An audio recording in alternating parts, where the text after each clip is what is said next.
போல் நான் என்னை பார்க்கிறேன்.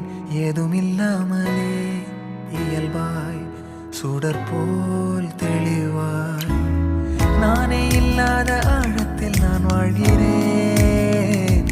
கண்ணாடியாய் பிறந்தே காண்கின்ற எல்லாமும் நான் ஆகிறேன்.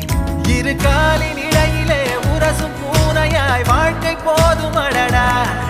எதிர்காணும் யாவுமே